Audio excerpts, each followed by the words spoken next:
안녕하세요, 여러분. 결혼할 때 학력과 배경을 중요하게 생각하시나요? 물론 우수한 것이 좋겠지만 저는 서로를 사랑하는 마음이 가장 중요하다고 생각합니다. 그러한 아해의 마음을 고려하지 않고 오로지 돈과 학력만을 중시한 결혼은 망치기 쉽습니다. 그런 사례를 들려드릴까 합니다. 그럼 제 이야기를 시작하겠습니다. 남자친구와 저는 지인을 통해 만났고 처음 만난 날 첫눈에 반하여 사랑을 키워나갔습니다. 2년 정도 달달한 연애를 하다 결혼을 결심했어요. 자기야, 나 너무 떨려. 너네 집에 인사하러 가는 게? 에이, 그게 왜 떨려? 그냥 평소처럼 하면 돼. 편하게 인사드려. 우리 자기는 예뻐서 좋아하실 거야. 그건 자기 생각이지 뭐. 크게 반대하시진 않겠지만 정식으로 찾아뵙는 거라 그런즉 떨리네 자기. 어머니는 어떤 분이셔? 우리 엄마 그냥 평범한 아줌마지? 그건 왜 미리 알아두면 점심 따기 좋잖아. 어머님 애교 많은 며느리를 좋아하셔? 아니면 조신한 며느리를 좋아하시려나? 어떻게 보여야 마음에 들어 하실까? 그냥 평소대로 하라니까. 그렇게 걱정할 필요 없어.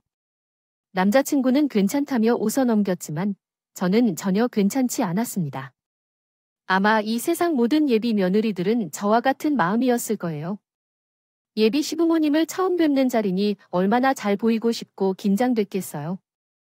저는 오셔서 머리 스타일부터 마지막까지 신경 써서 남자친구 집을 방문했습니다. 어머님, 아버님, 안녕하세요. 민혁 씨와 결혼할 김현영입니다. 그래요, 반가워요. 예전에 한두 번 남자친구를 통해 시부모님의 사진을 본 적이 있었어요. 사진 속에는 환하게 웃는 얼굴이었지만 예비 시어머니가 보는 저의 표정은 전혀 환해 보이지 않았습니다. 아이러니컬하게도 두 분 모두 냉랭한 표정으로 대해 주셨어요. 주혁이에게 종종 이야기를 들었어요. 말을 편하게 해도 되겠죠? 그래, 우리 아들하고 결혼하고 싶다고 말할 때 어머니는 그럼 어디 한번 들어보고 허락할지 하셨어요. 말로 결정해야겠네. 응, 듣고 결정한다는 말이야. 뭘? 듣고 결정한다는 건데, 엄마 왜 그래? 듣고 결정한다는 게 무슨 소리야? 우리 결혼한다고 인사하러 왔는데. 결혼은 그런 게 아니야? 너희끼리 하고 싶다고 할 수 있는 게 아니라고. 양가 부모님의 허락이 있어야 할 수 있는 거지. 엄마, 저번에도 여자친구 사진 보고 예쁘게 생겼다며 마음에 든 게 아니었어. 얼굴이 밥 먹여주니 얼굴만 예쁘게 장식하면 어떻게 살아왔는지. 현재는 어떻게 사는지가 중요한 거야. 그냥 연애만 하는 건 허락한다만 결혼 상대로 생각한다면 이것저것 따져봐야겠구나. 아가씨는 4년제를 나왔나 아니면 전문대 대학교에서 나왔어요? 어디 나왔어? 엄마, 무슨 면접 봐?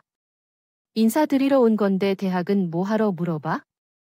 뭐 하러 물어보기는 중요하니까 물어보지. 대학은 어린 시절에 얼마나 성실하게 노력했는지 증명하는 거야. 반란까지 지지 않고 학생의 본분을 다한 걸 보여주는 거라고. 그래서 대화가 어디 나왔어? 저는 경기도에 있는 전문대에서 나왔어요. 천문대 공부는 마땅하게 하지 못한 건가 봐요. 친구들하고 누나지만 즐기며만 다니고 머리를 쓰지 않았군요.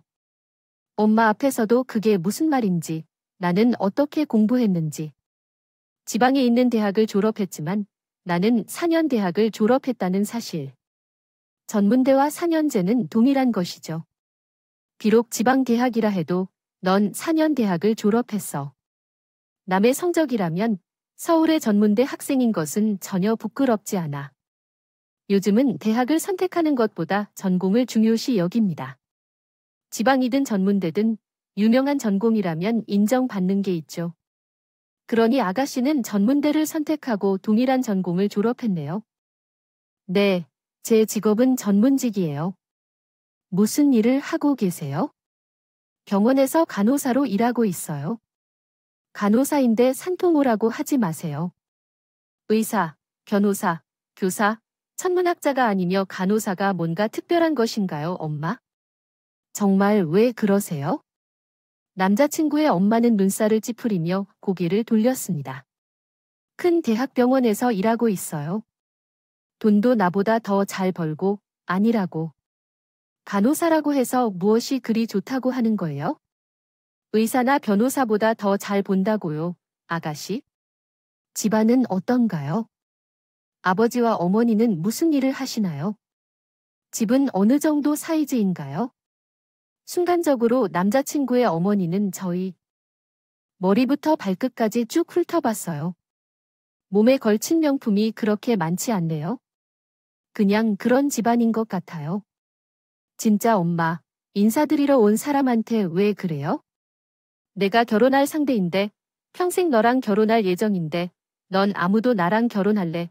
엄마가 알아서 할 테니까. 넌 끼어들지 말고 조용히 있어. 소희나, 잘 들어. 우리 집은 살림이 없지만, 그래도 내 아들을 4년제 대학에 졸업시키고 잘 키웠어. 이 인물의 정도 직장 다니면 최고의 신랑이라는 소리를 들어. 솔직히 그럴듯한 말 아닌가 싶네요. 다정다감하고 좋은 신랑이죠. 그래서 결혼은 안 될 것 같아요. 솔직히 말해서 아가씨한테는 저희 아들은 아깝지요. 아가씨도 나처럼 우리 아이를 키워보면 알게 될 거예요. 아가씨가 어떤 사람을 넘보고 있는지, 학벌도 그리 높지 않고 집안 환경도 그리 다르지 않아요. 그러니까 말할 필요도 없이 우리 아들과는 짝짓기는 불가능할 거예요. 솔직히 이렇게 대우받으며 반대할 줄 생각도 못했습니다. 고맙게도 그가 남자친구에게 보인 이미지는 전혀 다르길래요. 시부모님들은 우리를 신경 쓰지 않고는 할 말이 없어서 고개를 돌려버리셨습니다. 남자친구가 문제를 해결하려고 애를 쓰며 이야기해봤지만 어떠한 말도 통하지 않았어요. 오묘한 논의가 펼쳐진 것 같고 결국은 우리 남자친구와 함께 집을 떠나야 했습니다. 자기야, 미안해. 아니야, 미안하게는 근데 앞으로 어떡하지? 두 분이 그렇게까지 반대하실 줄은 상상도 못해서 괜찮아. 나만 믿어. 자식 이기는 부모는 없다고. 내가 결혼하겠다는데 어떡하냐고. 난 자기랑 결혼할 거야. 자기 아니면 어떤 여자도 만나지 않을 거라고 밀고 나갈 거야. 그러니까 자기도 마음 단단히 먹어. 우리 부모님 고집이 보통은 아니니까 무슨 말을 하려고 해도 듣지도 않고 눈길도 안 주실 거야. 무슨 수를 써서 설득하려고. 그렇다고 나랑 헤어질 거야. 그건 아니잖아. 어떻게든 노력해봐야지. 시간은 조금 걸리겠지만 부딪혀보자. 언젠가는 허락하실 거야. 안 되면. 확실한 혼인 신고부터 하는 것이 이미 일어난 상황을 뒤집을 수 있는 도리가 없잖아. 그럼 더 실망하실 거야. 맞죠? 그래도 마음에 들지 않는다고 하시는데 그렇게 마음대로 일을 저지르면 오히려 싫어하실 것 같아요. 자기대로 시간을 들여서 노력해보자. 나도 마음을 굳게 먹고 노력할 테니. 남자친구가 무작정 혼인 신고부터 하면 해결될 거라고 했지만 제 생각은 달랐어요. 만약 제가 어머님처럼 자식의 결혼을 반대하는 입장이었다면 더 괴롭지 않았을까요? 그리고 반대를 무마하려고 급하게 혼인신고부터 한다는 것이 자존심 상하기도 했고요. 그래서 어떻게든 설득해서 허락받으려고 노력했습니다. 그날 이후 저는 시부모님의 마음을 찬란히 변경하기 위해 죽어라 노력했습니다. 어머님, 여기는 어떤 곳이죠? 저를 데려왔어요. 내가 당신을 반대할 거 알면서도 제가 계속 당신을 받아주려고 하니까 당신은 우리 집으로 출석부 찍으러 와요. 매일 같이 얼굴을 찍어도 내가 허락한다고 생각하지 마세요. 알겠어요. 아직도 내가 마음에 들지 않는다면 제게 좋은 기회를 주세요. 당신이 마음에 들지 않는 것은 제 학력과 배경 때문이라 생각하지만 그래도 당신이 저를 보고 싶지 않다는 건 아니잖아요. 이렇게 말하기는 좀 그렇지만 저는 정말 괜찮은 사람이에요. 민혁 씨보다도 더 많이 사랑하고 있고 어머니께서 원하는 며느리 스타일로 영접할 수 있다니까요. 어머님, 이 선물을 받아주세요. 이거 뭐야? 어머님하고 잘 어울릴 것 같아서 샀어요. 이건 이번에 나온 신상인데 색상이 참 예쁘더라고요. 저는 예비 시어머니에게 잘 보이기 위해 백화점에서 산 스카프를 건넜습니다. 뭐 색깔이 예쁘군요. 이거 어디에서 샀어요? 명품이네. 내가 나이도 있는데 아무거나 입으면 안 되겠지. 그럴 수도 있죠. 당연히 명품이겠지요. 어머, 어쩜 정말 어머님하고 딱 맞아요. 잘 어울리세요. 내가 원래 부티크에 흐르잖아. 그래서 그런가 비싼 것만 입으면 찰떡같이 소화한다고. 어쨌든 잘 받겠어요. 내 어머님 다음에 또 괜찮은 거 있으면 사다 줄게요. 그래. 나는 이런 며느리가 좋더라 말이 나와서 말인데 내 친구 며느리들은 하나같이 다 잘나가는 유명한 학원 강사로 돈을 쓰는 며느리도 있고 의사나 변호사로 성공하는 며느리도 있어. 내 친구들을 보면 학벌이 좋고 돈을 잘 버는 며느리들이 용돈을 많이 받고 체면을 세우며 부러워. 그래서 너를 마음에 들어 하겠니? 학벌이나 직업이나 마음에 드는 것이 없다 하지만 우리 둘이 서로 사랑하고 있으니 허락해 주세요. 어머니. 친구들의 며느리들처럼 용돈을 많이 주고 매일같이 명품 선물을 줄 순 없겠지만 그래도 평범한 며느리처럼 종종 용돈을 받아드리겠습니다. 챙겨드린 생신 때 좋은 섬을 알려드릴게요. 결혼 허락해주시면 보람차게 행복하게 잘 사는 모습을 꼭 보여드릴게요. 너희 둘이 서로 사랑하는 건 알지만 그래도 우리 마음에 들지 않는 게 어떻게 할까요? 아 몰라 이야기는 이만하자. 더 이어나가면 머리만 아파요. 선물은 잘 받으실 테니 이만 돌아가 주세요. 예비 시부모가 저를 반기지 않았지만 저는 포기하지 않았어요. 계속해서 찾아가서 집안일을 도와주거나 선물을 드리거나 호의를 베풀려고 노력했어요. 그렇게 하다가 어느 날 남자친구 집에 방문했는데 아무리 문을 두드려도 예비 시모가 문을 열어주지 않았어요. 집안에는 아무런 흔적도 없었죠. 이상하다 싶어 남자친구에게 전화를 걸었습니다. 자기야, 나 지금 자기 집 앞인데 어머님 집에 안 계시나 봐? 아니야, 아까 엄마랑 통화했을 때 집이라고 했어. 어디 나가실 일도 없고, 그래? 근데 집이 조용한 것 같은데 인기척이 없어. 너. 그러면 비밀번호 알려줄 테니까 들어가. 있어. 추운데 밖에서 기다리지 말고. 추운 날씨에 밖에서 기다릴까봐 남자친구는 현관 비밀번호를 알려줬습니다. 나는 도어락 비밀번호를 누르고 집 안으로 들어갔어요. 혹시라도 예비 시모가 있을까 봐요. 두리번거리며 집 내부를 살펴봤습니다. 그런데 그때 어디선가 희미한 소리가 들렸어요. 아이고, 나 죽네. 아이고, 어머니가 외치며 누구냐고 물었어요. 어머니, 누가 왔어요? 어머니 계셨어요. 어디 계세요? 나 여기 화장실에요. 나 좀 일으켜줘. 화장실에서 예비 시모의 약한 목소리가 들려왔습니다. 급하게 화장실로 향해 문을 열어보니 예비 시모가 바닥에 누워 있었어요. 어머니, 무슨 일로 그러세요? 괜찮으세요? 라고 물었습니다. 미끄러져서 뒤로 넘어졌어요.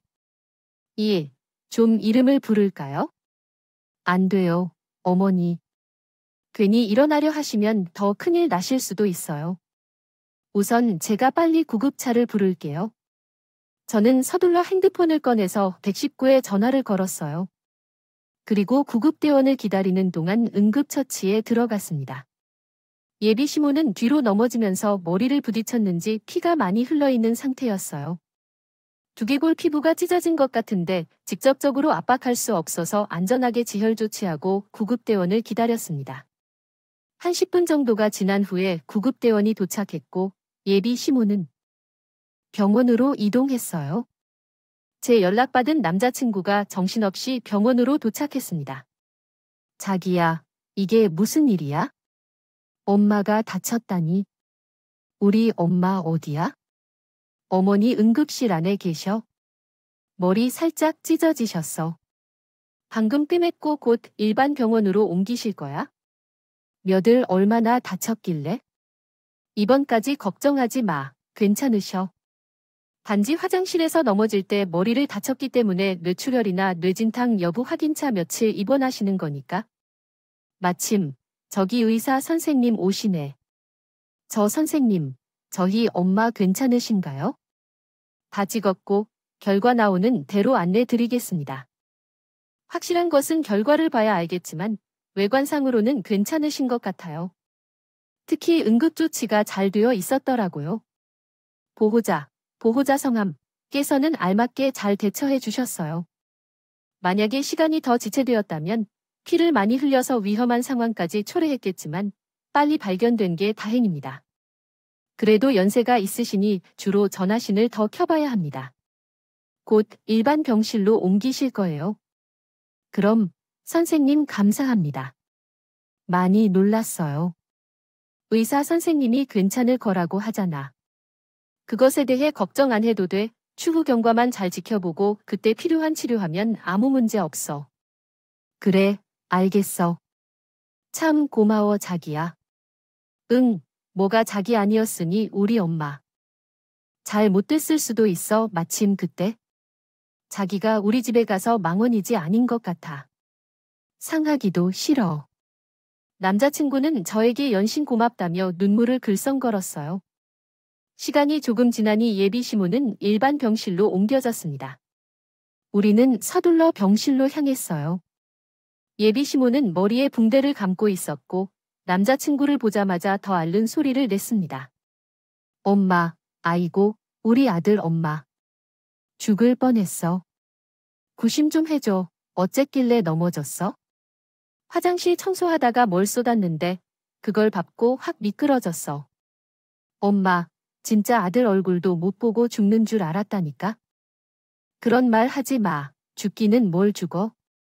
이렇게 살아있는데 더 살펴봐야지. 하지만 의사가 괜찮을 거라고 했어. 괜찮을 거야? 뼈바들을 꿰맸는데 머리도 이게 뭐야? 엉망이야. 정말 이게 무슨 일이야? 어머니, 엄마. 진짜 내 여자친구에게 고마워해야 해. 거의 뭐 생명의 은인이야. 내 여자친구가 그때 집에 안 갔으면 어쩔 뻔했어. 의사가 그러더라. 응급처치 잘했다고 했어? 응급처치라고 해봤자 뭐 별거 있어? 남자친구가 나를 치켜세우며 이야기하자고 해서 예비 시모는 못마땅한 표정으로 고개를 돌렸습니다. 그 모습에 남자친구는 더 강하게 밀어붙였어요. 이래서 집안에 의사나 변호사가 있어야 해. 마침내 여자친구가 간호사니까 응급처치도 알맞게 잘한 거 아니야? 다른 사람이 발견해서 응급처치 못했으면 엄마 하반신 마비 올 수도 있었어. 뭐, 하반신 마비. 그렇다니까 이래도 안 고마워. 엄마 생명을 지켜준 사람인데 뭐, 고맙긴 하지. 남자친구가 살짝 오버해서 말하자 예비 시모는 한풀 꺾인 목소리로 마지못해 고맙다고 하더군요. 이날 이후로 저는 예비 시모의 생명의 은인이 되었습니다. 이 소식을 들은 아버님 역시 제게 연신 고마워하셨어요. 한 번도 웃어주신 적 없었는데 처음으로 제 손을 잡고 다정스레 말씀해 주시더군요. 남자친구는 이 기회를 놓치지 않고 결혼 허락을 받았어요. 예비 시모는 끝까지 마음에 안 들어 했지만 남자친구와 아버님의 성화에 못 이겨 결국 저를 허락해 주셨어요. 그렇게 정식으로 허락받게 된 우리는 그날부터 차근차근 결혼 준비에 들어갔습니다. 그리고 대망의 상견한 날이 되었어요. 언제 오시는 거예요? 벌써 20분이 지났는데. 아, 그러게. 조금 늦으신가 봐. 내가 한번 전화해 볼게. 부모님들끼리 처음으로 인사 나누는 날부터 어긋났습니다. 저와 부모님은 일찍 도착해서 기다리고 있었는데 약속 시간보다 20분이 지났어도 나타나지 않더군요. 부모님의 눈치를 보던 저는 황급히 남자친구에게 전화하려고 했어요. 핸드폰을 찾았어요. 그때 문을 열고 남자친구가 들어왔습니다. 늦어서 죄송합니다. 많이 기다리셨나요? 김서방 왔는가? 오는 길에 일이 생겨 조금 늦었습니다. 기다리시게 해서 죄송해요. 아니야, 우리도 언제 얼마 안 됐어. 남자친구와 저는 눈빛을 주고받으며 인사를 나누었어요. 대체 무슨 일로 늦었는지 궁금했지만 무슨 사정이 있었겠지 싶어서 그냥 웃어 넘겼습니다.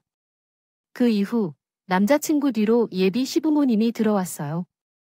보통 약속 시간에 늦으면 사과부터가 먼저인데 말이라도 늦어서 죄송하다는 말이 나와야 하는데 예비 시모는 고개를 빡빡하게 들고 한껏 도도한 모습으로 만나주셨어요. 표정으로 들어와 의자에 앉았습니다. 인사 한마디 없는 그 모습에 어색함이 느껴졌어요. 침묵이 흘러가서 그래서 엄마께서 애써 웃으며 먼저 인사를 건넸습니다. 안녕하세요. 오시는 길에 무슨 일이 생긴 모양이네요. 어떻게 일은 잘 처리하셨는지요? 일은요, 제가 커피를 참 좋아하거든요. 하루에도 5잔 이상씩 마시는데 오는 길에 커피가 너무 마시고 싶어서 그래서 조금 늦었네요. 네, 아이네 그러셨군요. 예비 시모 입에서 황당한 소리가 튀어나왔습니다. 그것 때문에 상견례 약속에 늦다니 어이가 없었어요. 엄마는 황당한 표정을 감추려 억지 웃음을 지으셨고 아빠는 헛기침을 하셨어요. 그때부터 불안했어요. 우리 부모님 표정이 이상하게 흘러가자 남자친구가 황급히 식사를 주문했습니다. 음식이 나오고 식사하면서 본격적으로 결혼 이야기가 오고 갔어요. 그런데 예비 시모는 시종일관 도도한 자세를 유지했어요. 별 호응도 없고 상관없다는 듯 굴다가 혼수 이야기에 기다렸다는 듯 입을 다물더군요. 혼수는 어떻게 해야 좋을까요? 최상으로 해주셔야겠어요. 구체적으로 무엇을 말씀하시는지 제가 이해하겠어요. 혹시 몰라서 처음부터 잘 왔네요. 이거요. 예비 시모는 가방에서 종이 한 장을 꺼내어 엄마에게 건넸습니다. 종이에는 혼수 품목이 가득 적혀 있었어요. 옆에서 종이를 같이 보던 저는 눈이 휘둥그려졌습니다. 어머니, 이건 너무 과한 것 같은데. 그러게요. 저희가 이렇게까지는 생각을 안 했거든요. 세상에 당연히 생각해야 하는 거 아닌가요? 네, 아시는지 모르겠지만 저는 결혼을 반대했습니다. 솔직히 지금도 썩 마음에 들지 않아요. 생명의 은인이 되어 뭐다 하면서 아들하고 남편이 거두니까 마지못해 허락하는 거라고요. 저희 딸을 반대하셨다고요? 저희는 처음 듣는 이야기인데 부모님은 이게 무슨 말이냐는 식으로 저를 쳐다보셨습니다. 사실 부모님께 걱정을 끼치고 싶지 않아서 말씀을 안 드렸어요. 부모님은 나름대로 저를 잘 키워내신 것에 자부심을 느끼고 계셨거든요. 그런 부모님의 자존심을 건드리고 싶지 않았습니다. 모르시나 보네. 제가 딸의 배경이 마음에 안 들어서 반대했어요. 저희 아이의 배경이 어때서 반대하신 거죠? 어머나, 모르셨어요. 뭐 하나 잘난 게 없잖아요. 학벌이 우수한 것도 아니고 직업도 별로고요. 보아하니 집안도 크게 보유한 것 같지 않은데 저희로서는 손해죠. 생각해 보세요. 따님에 비해 우리 아들이 참 아깝지 않아요? 저는 아직도 마음에 들지 않아요. 제가 원하는 며느리와 정반대로야. 어쩔 수 없이 허락하는 입장이니 제가 제시한 대로 준비해 주세요. 자식을 키우는데 어려움을 겪고 있는데 믿지는 장사하고 싶지 않아요. 제 이야기가 무슨 의미인지 이해하실 거예요. 마을을 거르지 않고 상견례 자리에서 다 쏟아낸 예비 시모.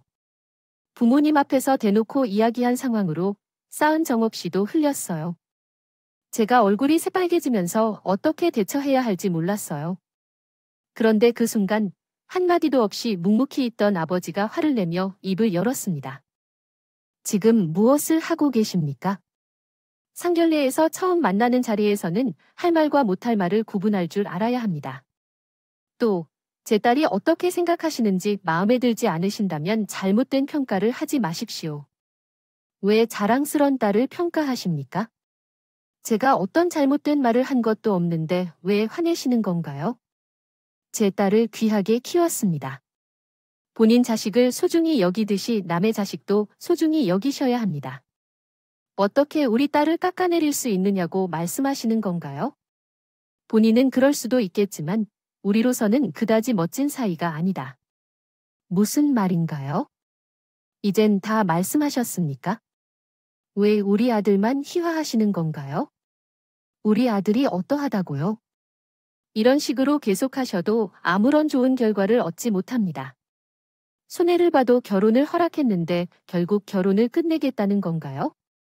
싶으세요네. 깹시다, 아빠. 너희. 결혼하지 마. 내가 뭐가 아쉬워서일까? 집안에 시집을 가려고 해. 이런 대접 받을 거면 가지 마. 엄마랑 아빠는 내가 이런 대우받으면서 결혼하는 줄 꿈에도 몰랐다. 그저 네가 좋다고 하니까 허락한 거야? 속물처럼 학벌이며 능력이며 배경 같은 거 상관없었다고. 세상에 웃겨서 말도 안 나오네. 지금 저대로 속물이라고 한 겁니까? 몰랐습니까? 대단한 속물인 거 이보세요. 당신 같은 사람이야 있는 척 내세우고 싶겠지만 정작 있는 사람들은 그렇지 않습니다. 일부러 내세우지 않고 검소한 사람들 많아요. 그래서 그쪽 집안 뭐라도 돼요? 능력 없다고 해서 어떡하겠나요? 소박한 집안 아닙니까? 보이는 것만이 전부가 아닙니다. 우리 집을 마음대로 판단하지 마십시오. 보이는 것만이 중요한 것 같지만 허세를 부리는 건 어디든 즈음 한번 보여주세요. 가난한 집안이 아니라 잘 사는 집안이라는 걸 직접 보여주세요.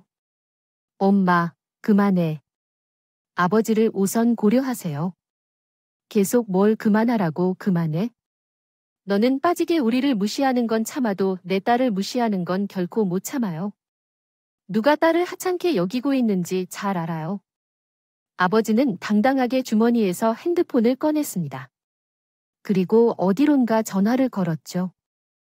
박사님, 나 그 계약한 검 계약서 지금 가지고 있는데. 그거 당장 사진 찍어서 나한테 좀 보내줘. 급한 거니까 지금 당장. 아빠는 전화를 끊고 끓어오르는 화를 겨우 삭이셨어요. 반면에 아빠의 큰 호통에 예비 시모는 움찔나더군요. 다들이 분위기를 어떻게 수습해야 할지 막막해하던 찰나에 핸드폰 알림 소리가 들렸어요. 아빠는 급히 확인하신 후에 예비 시모 눈앞에 당당히 핸드폰을 내밀었어요.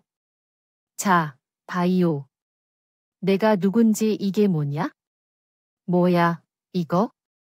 매매 계약서. 뭐, 어디 아파트 한 채라도 가지고 있나 보지. 예비 신물은 마지못해 핸드폰을 힐끗했어요.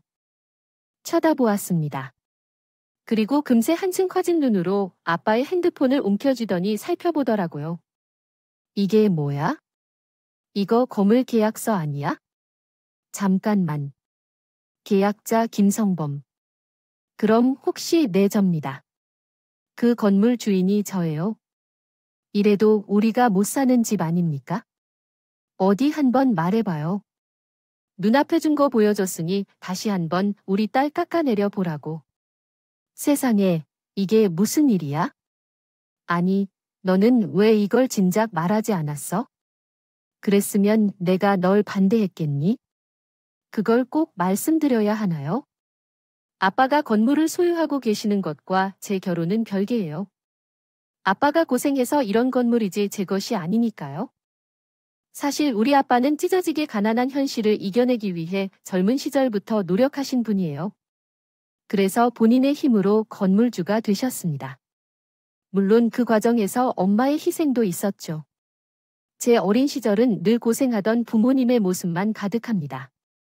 부모님은 돈을 허투루 쓰는 걸 제일 싫어하셨어요. 매우 검소하신 편이라 저도 부모님처럼 절약정신이 몸에 배어 있었습니다. 그래서 제 행색으로만 볼 때는 평범한 집과 다름없이 보였을 테죠.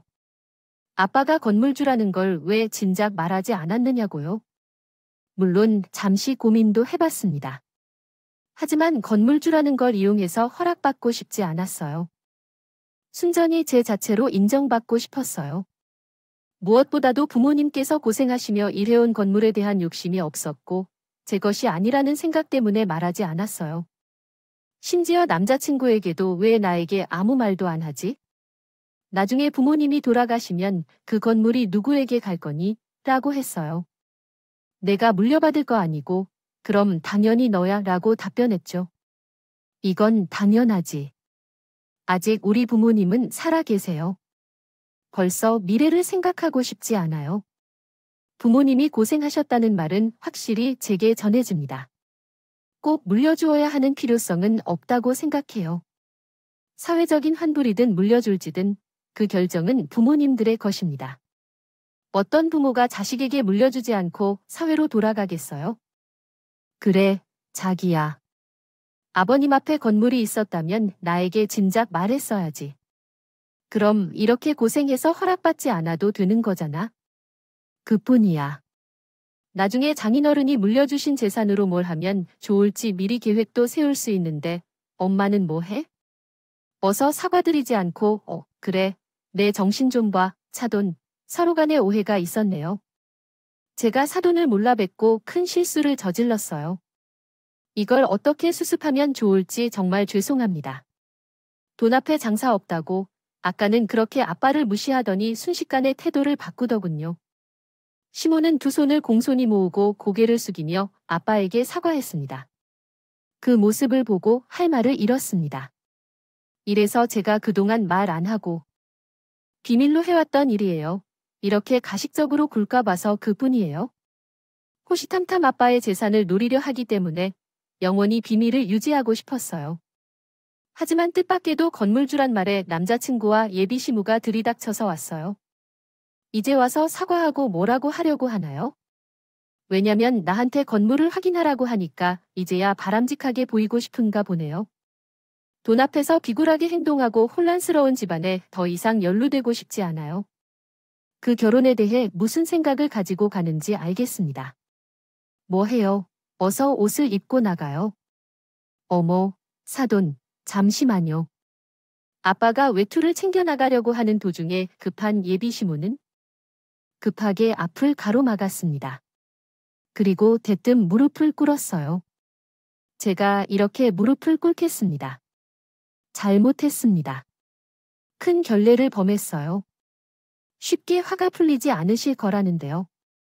잘 알겠습니다. 하지만 한 번 더 기회를 주세요. 잘못은 제가 저질렀지만 왜 제 때문에 우리 아이들이 피해를 봐야 합니까? 서로를 좋아해서 결혼하고 싶은데 이렇게 막으면 아이들의 마음이 얼마나 힘들 것 같아요. 저를 보는 게 아니라 아이들을 위해서 노여움을 푸세요.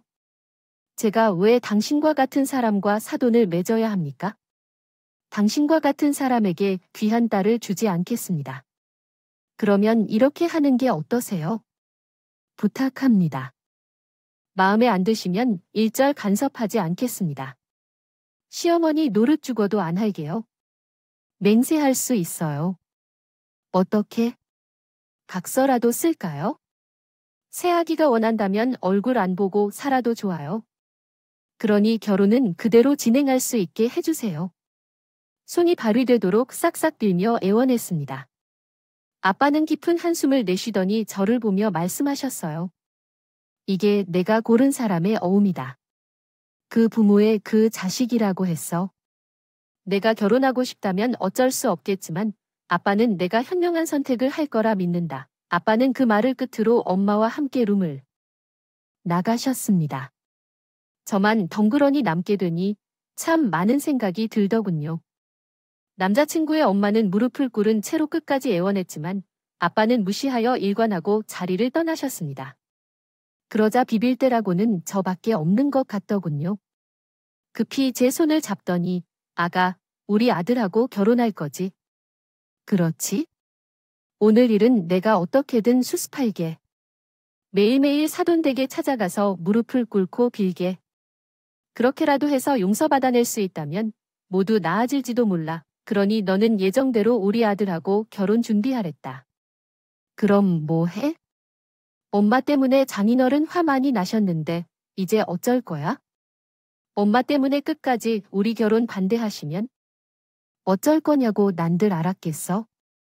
그간 행색이 원하고 없어 보여서 쥐뿔도 없는 줄 알았지. 노른자 땅에 있는 건물주라고 상상이나 했겠냐고. 아무튼 너무 걱정하지 마. 엄마가 손이발이 되도록 빌어서 화푸시게 할 테니까 너는 예정대로 새아기랑 결혼 준비나 잘해. 너희들이 변함없이 굳건하게 밀어붙이면 허락해 주실 거야. 안 그러시기만 해봐.